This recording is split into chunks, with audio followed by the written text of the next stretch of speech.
श्री स्वामी समर्थ. आज आहे रविवार. माझ्या मुलींना शाबू खायचा आहे, तर मी बारका शाबू घेतला आहे, शेंगदाण्याचं कूट आणि एक बटाटा घेतलेला आहे. तर त्याच्यानंतर मी बटाटा कट करणार आहे आणि त्याची साल काढते आहे. त्याची साल काढून झाल्यानंतर त्याला व्यवस्थित मी कट करून घेणार आहे. कट झाल्यानंतर आता मी कढई ठेवणार आहे आणि त्या कढईमध्ये गॅस चालू केला आहे. त्याच्यानंतर कढईमध्ये मी तूप टाकणार आहे, कारण मी माझ्या मुलींसाठी शाबू बनवते.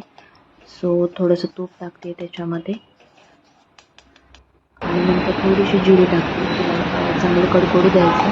कडल्यानंतर त्याच्यामध्ये बटाटा टाकून घ्यायचे आणि बटाट्याला छान असं परतून घ्यायचं.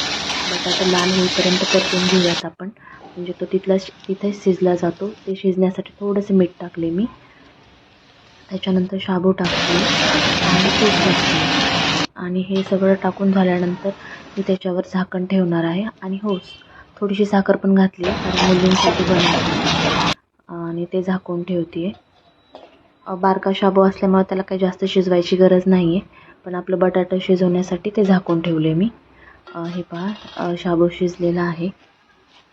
माझा ब्लॉग तुम्हाला कसा वाटला हे कमेंटमध्ये प्लीज सांगा. आणि शाबू तयार आहे.